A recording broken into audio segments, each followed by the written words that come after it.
Welcome back. आज अपन लोग देखेंगे केमिस्ट्री में देखेंगे हाइड्रो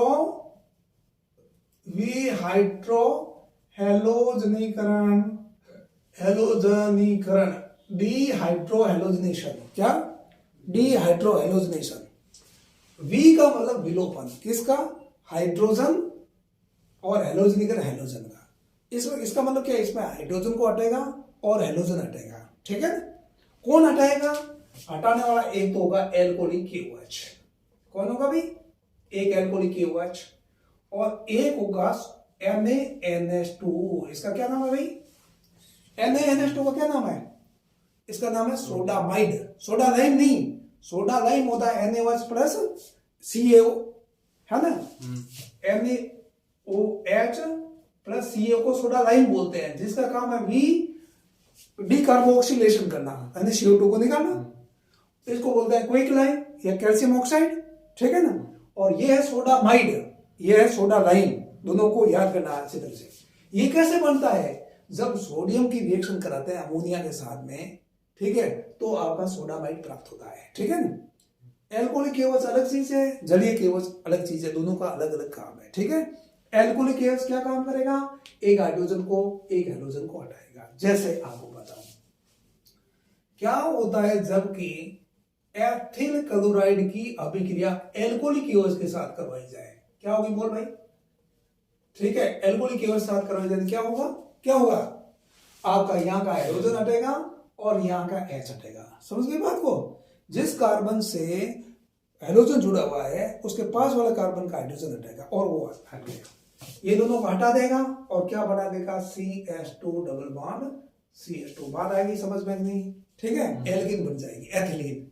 ठीक है, जो कच्चे केले वगैरह को पकाने का काम आती है। ठीक है, अगर मान लीजिए इसका क्या नाम है? CH3 CH2 और CH2Cl। इसका क्या नाम है? क्या नाम है? इसको बता सकते हो तुम? ये एल्कोहलिक KOH सभी से है। क्लोरोप्रोपेन नहीं, इसका नाम है N प्रोपिल क्लोराइड।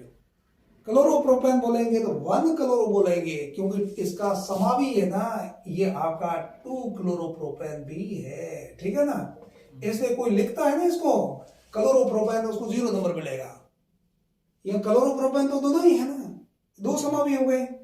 एक यहां पर एथिल क्लोराइड लिखे या क्लोरोएथेन लिखे, यहां सही है। क्यों सही है?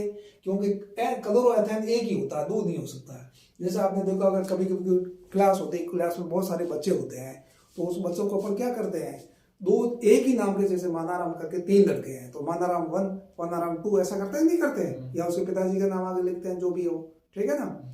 इसलिए यहाँ समावी इसके 2 हो गए, तो इसको 1 क्लोरो बोलेंगे, एक पर है, ये 2 पे है। यहाँ का Cl हटा और यहाँ का H हटा, ये बनेगा CH3 CH double bond CH2 propene बनेगा। और इसमें भी यही बनेगा, चाहे Cl हटाओ H हटाओ तो भी यही बनेगा। अब इसकी मैकेनिज्म कैसे होती है, इसको क्या बोलते हैं, ट्रांस विलोपन किसको बोलते हैं, वो अपन पहले देखेंगे, बाद में देखेंगे। अपन को केवल ये काम यहाँ देखना चाहते हैं कि एल्कोहलिक KOH का क्या काम है, NaNH2 का क्या काम है, केवल इतना ही बड़ा को देखना है। तो मुझे ये बताओ, अगर मैं CH3 CH2 और ये CH2Cl लिख दूं तो इसका क्या नाम है? बताओ, इसका नाम तो बता सकते हो क्या? क्या नाम है इसका? 1 ब्यूटेन नहीं, गलत है ये। 1 ब्यूटेन तो होती ही को नहीं है। इसको बोलेंगे N ब्यूटिल क्लोराइड। ये मैं ग्रुप पढ़ाऊंगा तब आपको समझ बैठेगा। वैसे इसका IUPAC नाम तुम बोलोगे तो बोलोगे 1 क्लोरोब्यूटेन। ठीक है ना?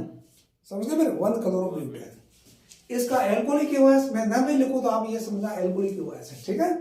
और यहाँ का Cl हटा और यहाँ का H हटा, क्या बनेगा भाई? CH3 CH2 और CH डबल बॉन्ड CH2। बात आई समझ में कि नहीं है? ठीक है, अब आप लोग सुनो इसको।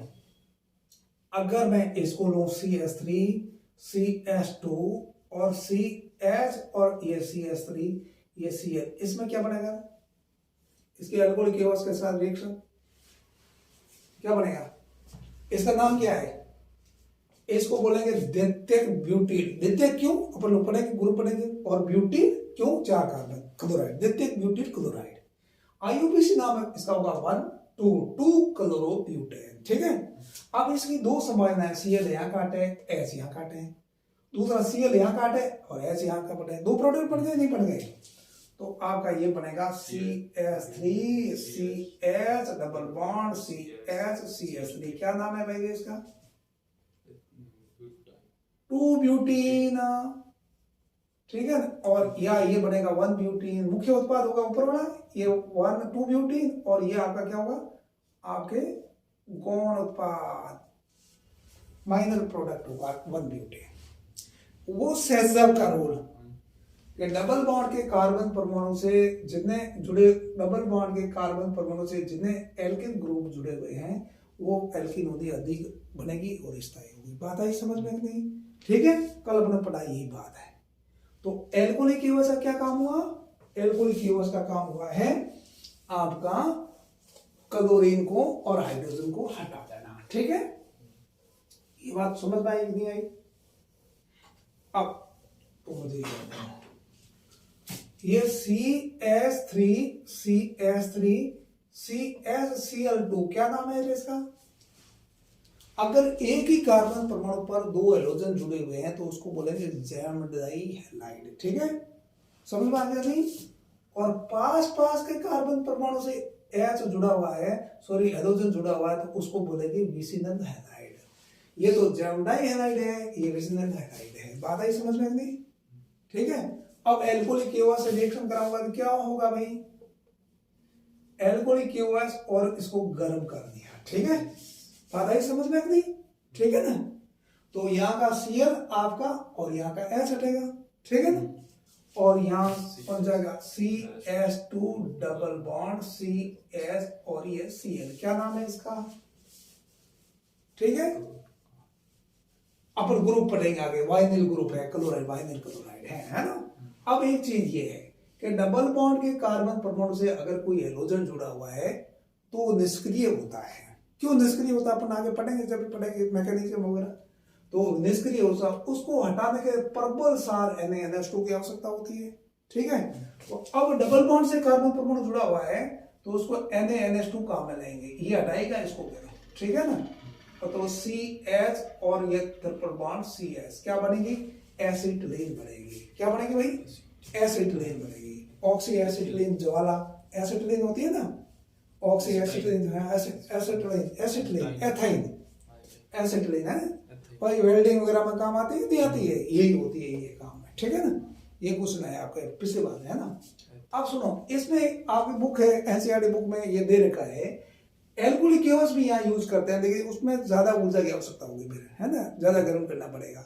वैसे काम तो इसको ही लेना चाहिए NaNH2, और गर्म करते हैं थोड़ा बहुत एल्किन प्राप्त हो जाती है। ठीक है ना? पहले पिछली बार एक क्वेश्चन आया था, ये क्या करते हैं? आपको CH2 का नाम सुना होगा तुमने, क्या नाम है CH2 का? इससे भी रिएक्शन कराएंगे तो वही बनेगा। एल्कोहलिक कीवर्स कराए, Cl यहाँ का H यहाँ का हटा जाएगा, ये बन जाएगा, दोबारा होगा दिया, इससे कोई फर्क नहीं पड़ेगा। चाहे इससे कराओगे तो भी ये बनेगा और इससे कराओगे तो भी यही बनेगा। ये कैल्शियम कार्बाइड है। आपके कौन से फल वगैरह होते हैं ना, नहीं होते, उसके ऊपर ये डाल देते हैं कैल्शियम कार्बाइड, और इसलिए फल क्या होते हैं? जल्दी खराब नहीं होते हैं। ये क्या करता है? आपका वाटर से रिएक्शन कर जाता है, क्योंकि फलों के अंदर थोड़ा बहुत वाटर होता ही है। ठीक है ना? गीले होते हैं, और करके एसिटिलीन बना देता है। ठीक है, पिछले बार क्वेश्चन आया था ये, उसके रिएक्शन देखो, RS में भी आया ये रिएक्शन देखो, किस रासायनिक पदार्थ डालने पर वो खराब नहीं होता, ये रिएक्शन देखनी थी। अब इसमें होता क्या है? ये कैल्शियम +2 है और ये -2 है। यही आवेश संरक्षण का सिद्धांत क्या है? यही आवेश संरक्षण का सिद्धांत है। ना तो आवेश उत्पन्न किया जा सकता है, नहीं नष्ट किया जा सकता है। ठीक है, यहाँ कैल्शियम +2 क्यों आया है? क्योंकि कैल्शियम ने 2 इलेक्ट्रॉन त्यागे हैं, उसके बाहरतम कोष में 2 इलेक्ट्रॉन है। ठीक है, और इसने ग्रहण कर लिए। अब -2 है और यहाँ H+ है भाई, और यहाँ OH- है। शुद्ध जो वाटर होता है ना, विद्युत का कुछ अलग होता है, लेकिन प्रकृति में रहने वाला कोई भी जल शुद्धतम जल नहीं होता। प्रकृति में पाया जाने वाला शुद्धतम जल कौन सा है?